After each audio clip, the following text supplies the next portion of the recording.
Good evening, and welcome to day one of Sacramento Winter Music, a virtual festival of concerts. My name is Jay Reynolds, and I am the president of Sacramento Guitar Society, a nonprofit arts and educational organization. I'm joined by Vice President Sandy Stroutman. Our mission is to promote, share, and celebrate the art of guitar. The organization started out as a group of people playing guitar together in the 1960s and became a nonprofit organization in 2010, so we are now celebrating our 10th year anniversary. Tonight's event will feature three up and coming collegiate guitarists in our community. Two of those performers are here with us tonight, so feel free to put any questions you have for them in the chat and we will answer them after their respective performances. I will also be telling you about the different programs we offer throughout the evening. If you're inspired by the performances and services that Sacramento Guitar Society offers, feel free to donate by clicking the link in the description. And just so you know, if the video looks a little choppy right now, there are a lot of people coming in, so bear with us. I'm sure it will settle down soon. Our first performer up is Clayton Johnson. Take it away, Clayton. My name is Clayton Johnson. I'm a student at Stanislaus State, California. I study under Dr. David Chapman, who is the head of the guitar department there. Today I'll be playing Caprice number 9 by Luigi Lignani. He wrote a collection of a total of 36 caprices, and these were written in pretty much every major and minor key for the guitar, and the goal with these was to really push the technique of the guitar and also to push the range of what it could do. And so here is the Ninth Caprice by Lignani.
All right. Thank you, Clayton.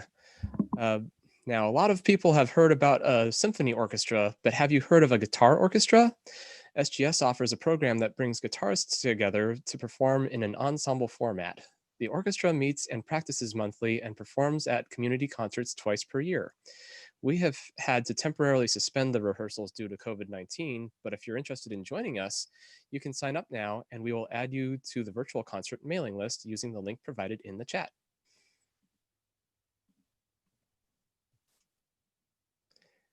All right. And our next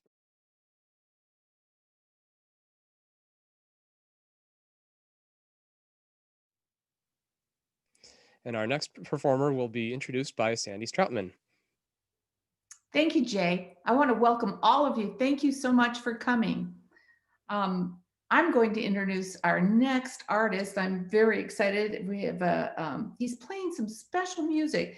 This is Mian Grasso. He's going to be playing 3 pieces, and at the end of it, I'm going to let him tell you about the composer. Mian, take it away.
Wow. Thank you, Mian. I would like to introduce Mian Grasso right now. Um, Mian, tell us a little bit about yourself. What year in school are you? Where do you go to school? Who's your teacher? Okay, yeah. Thank you. So I'm Ian Grasso. I go to American River College. It's my second year there. And I study under my father, Matthew Grasso, with guitar. Yeah, well, that leads me right into. So tell me about this music that you're doing. So who wrote it? Well, my father composed all three of those pieces. These were all compositions, kind of his earliest guitar, his earliest solo guitar compositions. Um, the first two pieces are the Berceuse and the Chorale were from a suite called Intimate Settings. The last piece you heard was the fourth movement of his Four Brief Sketches. When did he write these? These were all composed, I believe, in 1994 or 1992. I should know my dates a little better, but Well, that's okay. I just want to know basically how long you're yeah. around. Now, I know that you haven't played guitar all that long. So you actually started playing guitar how long ago?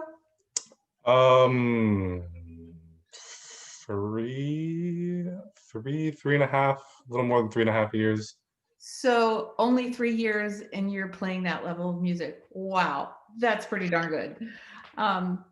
So how did you come about playing guitar? Was it something you were forced to? Because obviously you came from a musical family. No, well, it's funny you say that because, well, my father, well, he never pushed it upon me. He kind of always suggested maybe, you maybe should try this out, and I would blow it off and do something else. Basically, play video games probably. I don't know. And then sometime, I guess it was my sophomore year of high school. Wasn't really doing much, and he just kind of suggested like maybe you should play some guitar. If you hate it, you can go back to doing whatever you do. And well, here we are now, right? Yeah. So did you start right out on a classical? Yeah, we have guitars in the house, so Yeah. just here you go. And start I learning. know, I know that your dad plays lots of genres of music. What's your favorite genre? Oh, well, I mean, I can always. I mean, I guess the go-to answer for me is his music, but I enjoy all sorts of types of different types of transcriptions from other works, so piano or maybe orchestral works, transcribed for the guitar. I guess if maybe a guitar composer I had to pick, Villalobos is always there's a lot of great music. Enjoy. It's one of my favorites. So 3 years. Oh my goodness. What do your parents say? Like after your first year, were they like, oh my gosh, we have a prodigy? No? They give me encouraging words. Yeah. They're never not. But it's usually just kind of like, I don't know, just play music. Do this. Like, oh, that's not right. Fix that. Or it's just, I don't know. It's kind of like being in a music school all the time. 24/7? Yeah. Does that get on your nerves sometimes? I mean, when I was much, I guess maybe like when I first started, probably for the first year, I was very like, like closed. And I didn't want to hear, I didn't want to make any mistakes. I didn't want them to hear it. So I would always kind of play, a little bit shy and kind of not hear. And I was a little bit, I guess, shy about it. I mean, now I'm just used to it. It's kind of like, well, yeah, I can't escape it, and it's a blessing and a curse. Well, it's obviously going very well, and you seem really comfortable playing in front of people. Is the whole performing thing going well for you? You like that part of it? Yeah, I mean, I enjoy performing. It's you can share your music with other people. Ah, I mean, I'm always, I mean, I don't know, I'm always nervous when I go on stage. I don't think I've recalled a time where I had to perform for a group of people, and I'm, not a well, little bit, yeah. we were talking earlier, and I was saying I remember watching Mian play when he was much younger, thinking, Wow, and you didn't look nervous, a little quiet, but not nervous. Did you ever really have trouble in any performances? Like, did you ever bomb? Did I ever bomb? I think I've done a oh yeah, well I guess the closest thing I could say is probably I've done a competition.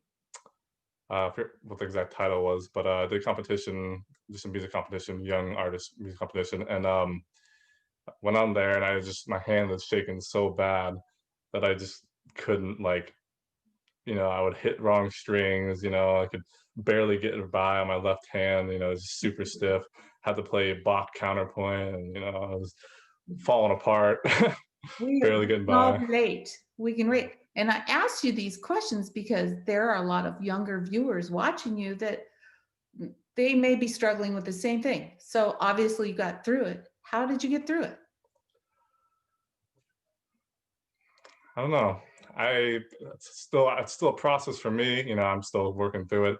I think it's I mean, just kind of putting yourself out there is definitely, it helps you grow, you get more used to it. But also just there's kind of a mental aspect where you just kind of gotta let go of everything and just kind of be in the moment of the music and then just whatever happens, happens. I mean, you prepared, you spent however long you prepared, and this is the moment to do it. So when you're playing, where are you in your head when you're playing? Are you thinking the musical notes? Are you singing along? What are you doing?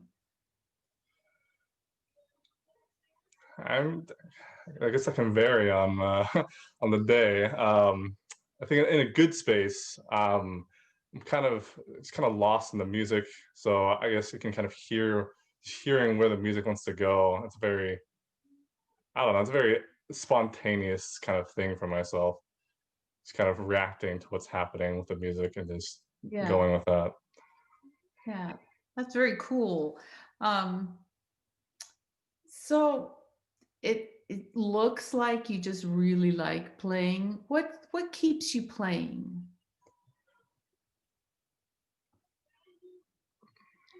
um, I So guess a like lot. Sorry. that's what I was going to say. That's what I was going to say. It looks like you just love the music, love the guitar. Is that true? Yeah, I mean, it's just a love for music, just appreciation for, I guess, all. I mean, I have a fascination with all kinds of music, so I'm kind of right now just delving into some other stuff. But yeah, just a love and appreciation for music and sound. Yeah. Is is guitar your only instrument? It's my main instrument. I study some voice. I'm kind of delving into the jazz world a little bit. Um, you know, That's cool. Um, I almost forgot. People are asking, what's going on with the guitar that you played? It has 7 strings. yeah. Tell me about that. So the name of the instrument, I guess the full name would be the extended 7-string guitar. This is a design that my dad came up with, worked with, believe luthier Greg Byers. Um, so I guess the main point, the main noticeable difference is that there's a lower 7 string on there, which has a sliding capo, which can be put at different points for different pitches and allowing for different combinations.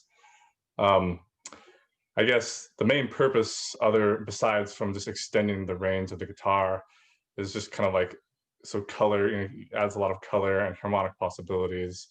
You know, all sorts of new, compositional things open up, things like that. So you said it had a sliding capo on that 1 string. So if you're playing in a different key, you would move it and so that your bass string is different? Yeah, it varies. It varies on the piece. I mean, you can be playing a piece in the same key, and you can optimize it at different points.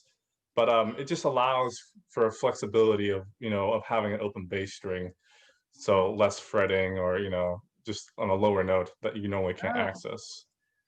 yeah. So say for instance on those 3 pieces, the first one I was capoed at a low A, and then there's a low B, and then I tuned it down a step and then capoed it at a low G. So Wow. those are 3 pieces with 3 different. Was that hard to learn? I mean, you have to read that, right? That's one more really low note that you have to see all at once. Yeah, I mean, depends how. I mean, it depends how it's written on the score. It can be easy or hard. I mean, my dad has certain notations he's kind of developed to make it easier to read a lot of his music and a lot of arrangements. Interesting. Well, one of these days I got to see that, see how that one works. Um, well, there's not a whole lot to do these days with the last 10 months being how they are. How has guitar played a role in these last 10 months for you? Yeah, that's a great question. It- it's like I don't know. It's like I guess a good word for it. It's kind of like home, like and all this craziness and all the the craziness in the world that's happening. You have something to return to and just enjoy and love. Um, uh, or something slipped my mind, but yeah, there you go. As a musician, I think, or artist, I think most of us can relate to that. It's kind of like a little place we go to when things are crazy out there. Yeah. Yeah. Um, I know Beethoven said, music can change the world. So, what kind of legacy would you like to leave the world? Yeah.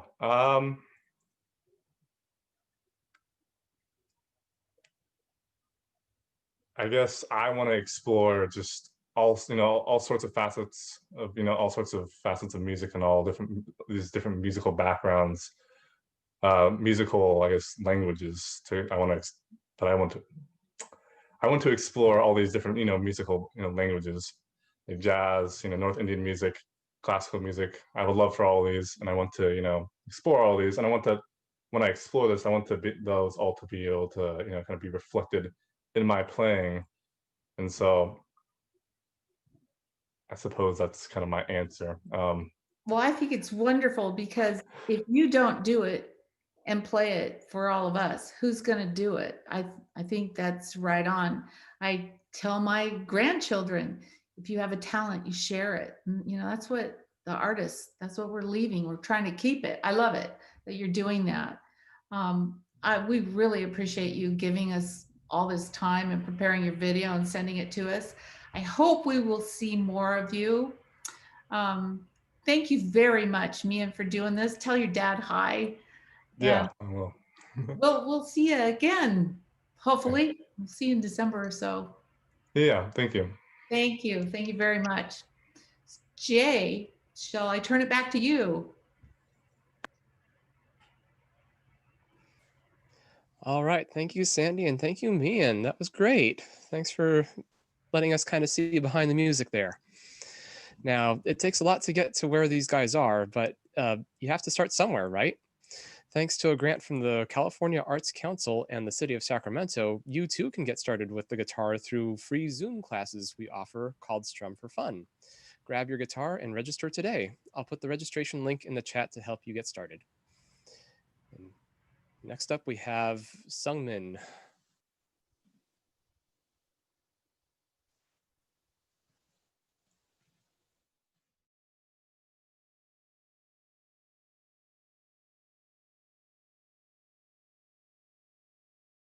My name is Sungmin Lee, a current second-year graduate student at the San Francisco Conservatory of Music, studying under Professor Judith Capo.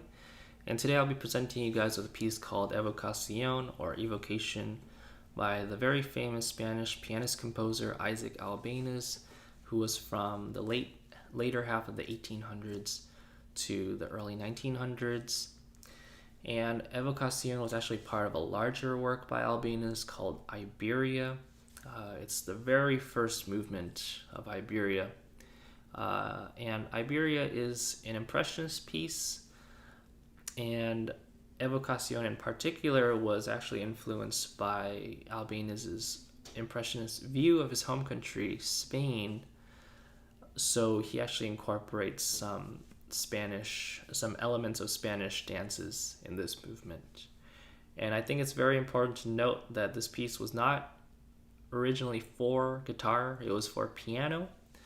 And it was actually arranged for guitar by guitarist Javier Riba. Thank you very much, and I hope you enjoy the performance.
Wow, another fabulous performance.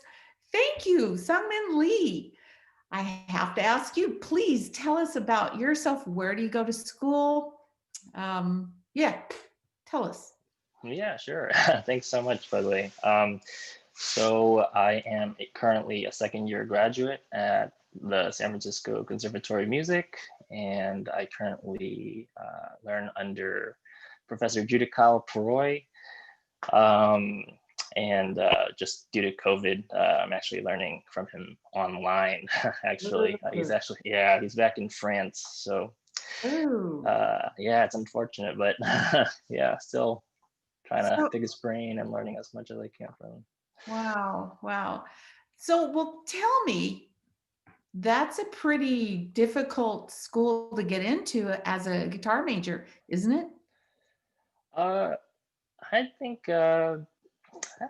if you set your mind to it, anyone can do it. If you Honestly, put the yeah, hours in, yeah, if you put, yeah, tell us, because a lot of people would like to know, what is it like when you yeah. want to be a guitar major? What do you need to do? I guess you just need to practice a lot. Well, I mean, well, that's not the right answer, I guess. Well, tell us Uh, what they put you through. What do they put you through? well, yeah, I mean, I guess I did go through a lot of heavy practice in the beginning. Did you have to audition? And I did audition. So I had to practice like the pieces that they asked for. Fortunately, there weren't any set pieces for the audition at San Francisco Conservatory, but they had like, like 3 contrasting pieces or whatever. And Yeah. I just had to practice that. Wow. Yeah. What were they, blind auditions? They weren't. No. They were right in front of the Panel. teachers. Yeah. The panel. Yeah. Yeah, that's kind of like a jury. Sounds a lot like a jury. Those are Yeah. pretty gruesome. Yeah. Yeah. I think personally, I think it was not too bad for me because I guess it depends on the mindset. If you walk in with like the mindset that they're just looking for your potential and what you can bring to the table. I mean, I don't think it really mattered for like mistakes or whatever because teachers can That's definitely. great. That's great to know that others should know that. Yeah, how to look at that. It's wonderful. Yeah. Where did you go to school before that? Before I was in upstate New York at the Eastman School of Music. Yeah. Well, that's Yes. a big clear across the country move. Yeah, really. I definitely do not miss the weather over there. It snows like all the time over there. It's ridiculous. Yeah. So Sure. you decided to come out. Well, I just have to move into your piece. Your piece was beautiful, beautiful. Thank you. But I have to say, are you crazy playing in the key of C flat?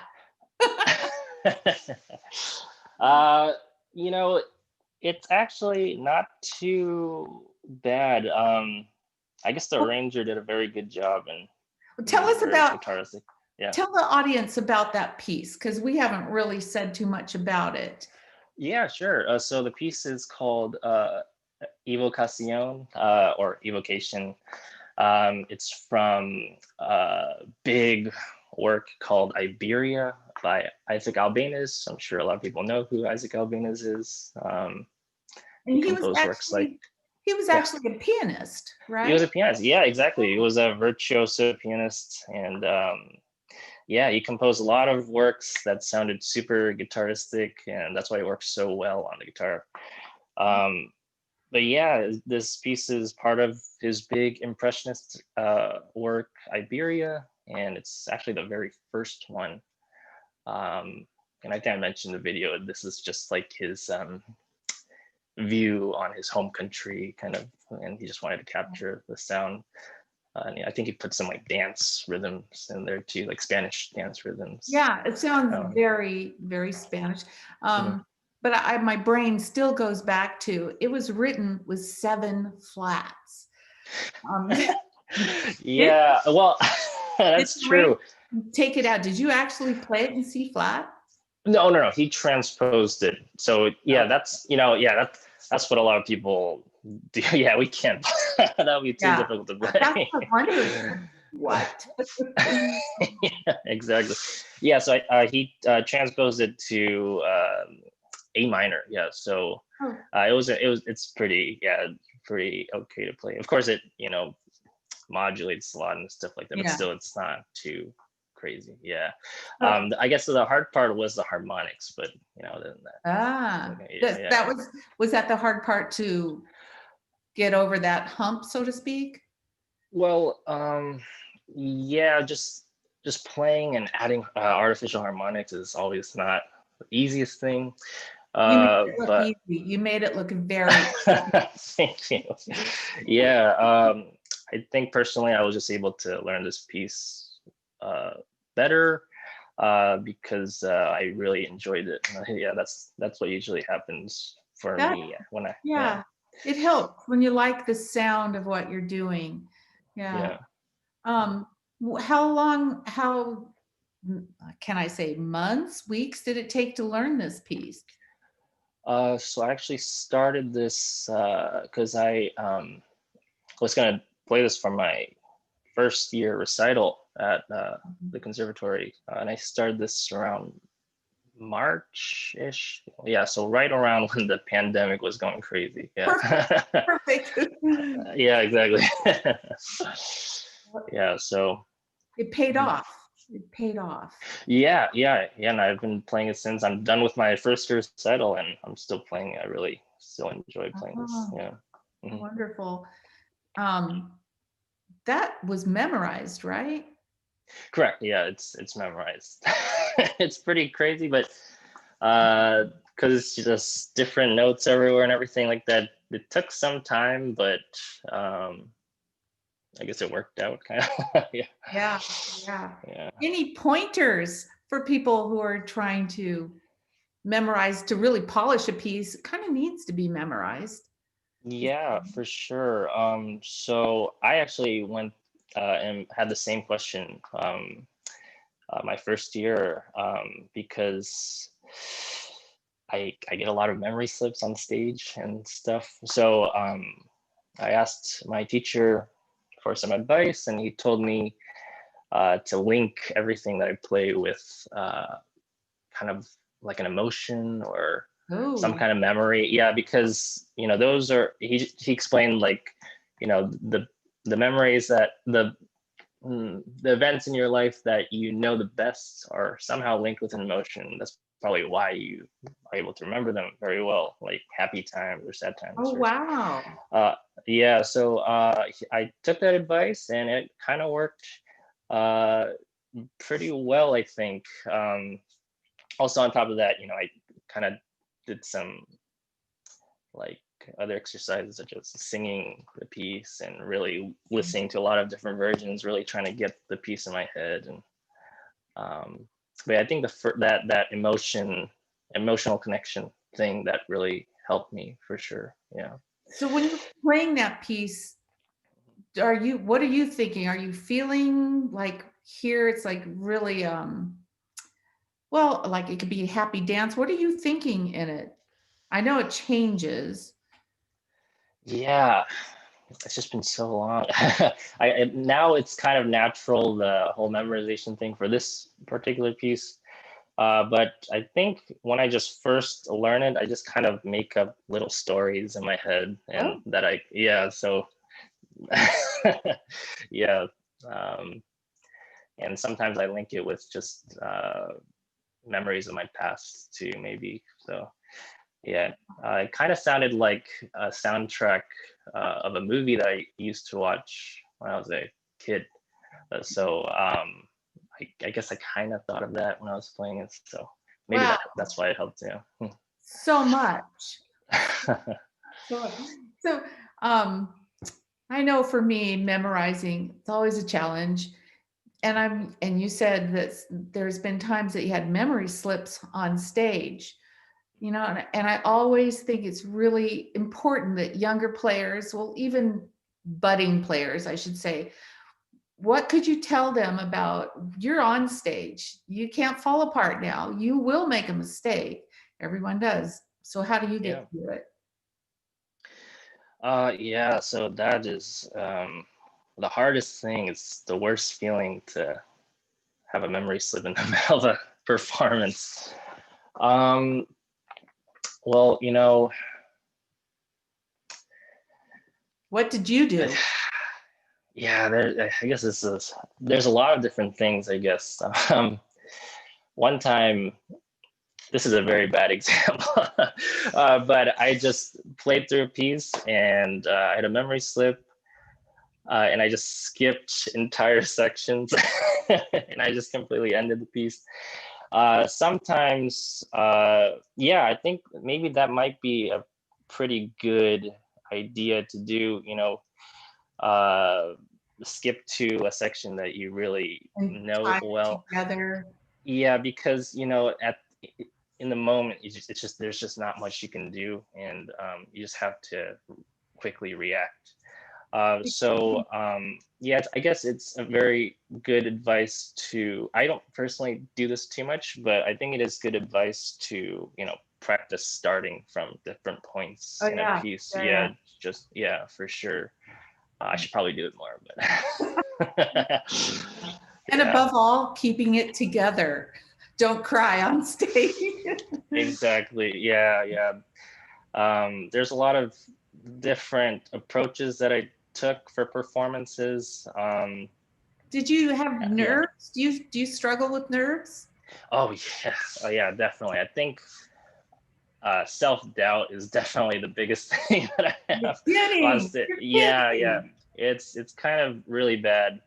Um, but yeah, I just try to find different ways to kind of handle that. So uh, there's some different methods that I use. Like for instance, this is another really bad example, but I tried watching like TV while I practice, Oh, uh, because what helps me with that is I kind of gets me thinking about other stuff while I play. So yeah, it's yeah, very muscle memory based. yeah. So yeah, so when I play on stage, I'll know how to do that, I guess. Um, and sometimes when That I'm playing, I'm like thinking, oh, what am I gonna eat for breakfast tomorrow? Like, we all do that. We yeah. all do it. That's Exactly. interesting. I saw a teacher who would kind of yell just silly things at a student while they were playing. He said, Hmm. you got to be able to do that. People are going to cough and get up in the audience and babies Yeah. cry. Yeah. Yeah, it's a good skill to have for Are you sure. Yeah. are with COVID and all that going on, do you get to play anywhere these days in the last 10 months? Yeah, not too much. So kind of like this, there are some video recording like, yeah, stuff. Like for instance, at my school right now, we have like uh, these things called guitar department recitals. They used to be live, of course, but now we have to submit videos, which is of course not the same thing at all. Um, but yeah, I guess that's the most that I can get. Yeah. Yeah. Well, you're in your second year. You have not too much longer to go. Do Mhm. you have plans after graduation? Yeah. So this is right around the time of college applications. So That's right. You mentioned that. yeah. Yeah, exactly. Sorry about that, by the way. So I'm actually applying to my folks live in right underneath Austin, so I'm gonna apply to UT Austin, and actually have well, I guess I'd call him a colleague. He just got hired at Peabody, because we used to go to school together at Eastman. Toma Vilato. I don't know if any of you guys know him. But I learned with him for a year for free, fortunately, because he was a colleague at Eastman. And yeah, we got pretty close. So think I really want to learn with him. The only problem with Peabody is just the neighborhood, I guess, Oh, in Baltimore. Yeah, and the price, of course. It's, yeah. conservatories are very expensive. So what's your plan? What is your long range goal with guitar? Then Yeah, well, initially I really wanted to become a professor, at a university, just because I do, well, I didn't really know too much about teaching then. Right now, I do teach some students, and I've grown to really like it. So I think that's that's something that I really would like to do if I get lucky enough to teach at a university. And recently, I've really wanted to start performing more. So I think I might try to just play out more and try to set up some concerts and stuff. Hopefully I can learn how to do that, but learn the business side of things. But yeah. I'm quite sure you will. And I mean, you're zooming along now. Your playing is beautiful. And so Thank you. that always makes me think of, did you come from a musical family? No, I I did not actually. Yeah, I guess maybe there was a tiny bit of music in my family when my parents were younger. I don't know if this had to do with anything genetically, but my dad, played like a little bit of pop guitar, and when he was in the military in Korea, because in Korea they draft citizens for 2 years of just military service, and I think he picked up a little bit of guitar, but he didn't really do too much. And my mom, she was in a church chorale when she was younger, so yeah, maybe that has to do with something, but yeah, nothing at the moment. No one Are they plays or watching sings. you tonight? Are they watching this? Oh no, my parents are actually on their way to Korea at the moment. Oh, well, okay, then Yeah. take it back. Yeah. So I know I'm running late, but I have to ask you really quick. Yeah. So what started you with guitar? How'd that happen? Yeah, sure. So I actually started when I was 12 years old, but I played something called fingerstyle guitar. I don't know if you guys know people like Tommy Emmanuel or Michael Hedges. Yeah. Yeah. So when I was 12, I was super intrigued by that, and I really wanted to learn that style. And I played that until I was around 16. And my mom said, what are you gonna do with fingerstyle guitar? And I always knew I wanted to, play music. So I decided to go to the closest thing, which is classical guitar, because it's all finger picking. And so my mom bought me like a $500 classical guitar, and she took me to lessons, and yeah, that's how it started. Yeah. So who's your biggest fan? My biggest fan. Yeah, probably my mom. For sure. Yeah, good. Definitely. Yay for mom. Yeah, yeah, for sure. Yeah. Well, I know I'm running late. So I have to ask you really quick. So same thing I asked me, and that Beethoven said music can change the world. What kind of legacy would you like to leave the world? Well, yeah, I kind of, well, not, yeah, going off on the fingerstyle thing, when I was a kid, I actually really just dreaded playing classical music. Actually, yeah, it's just, I don't know, maybe it's just my young self wanting to play new, cool, percussive, whatever, loud stuff, Of course. And yeah, so yeah, I just really never enjoyed playing classical guitar. And now that I think back on that, I'm kind of thinking, wow, I can't believe I thought that way. So I'm thinking, I still play fingerstyle. So I'm thinking maybe I want to try to bring music of both genres to each community, I guess. So I want to try to mix in fingerstyle and classical and try to bring the community in together a little bit more. I love that. I love that. Yeah, yeah, let's mix Yeah. it all up. Well, I could probably go on forever, and I know our time has run out. And I really thank you so much to both of you guys. Sungmin Lee, beautiful music. I want to see a whole lot more of you in time to come. And me and Grasso, I want to thank you so much, you guys. Thank you so Stay much for well, having us. everyone. Stay well. And I'll turn it back over to our president, Jay Reynolds. All right. Thank you, Sandy. And thank you, Sungmin. And also thank you, Mian, for showing up. We hope you will continue to follow this concert and conversation series. Be sure to tune in to this YouTube channel on Sunday, December 6th at 7 o'clock p.m. Pacific time for the Great Composers Chamber Music series. If you registered for the Sacramento Baroque Soloists that was scheduled for December 4th, please know that it has been postponed, and we will inform you when it has been rescheduled. One last thing I want to tell you before we go. Earlier, I told you about our guitar orchestra. The members have been working hard virtually to bring you our next event, the Winter Guitar Concert, which will be held on December 20th. Details for this event are still developing, so be sure to sign up for our monthly newsletter to stay up to date with our upcoming events by visiting our website, which I will link in the chat. If you enjoyed this evening's program, please consider becoming a member or donating to our organization. I'll also leave those links in the chat in a bit.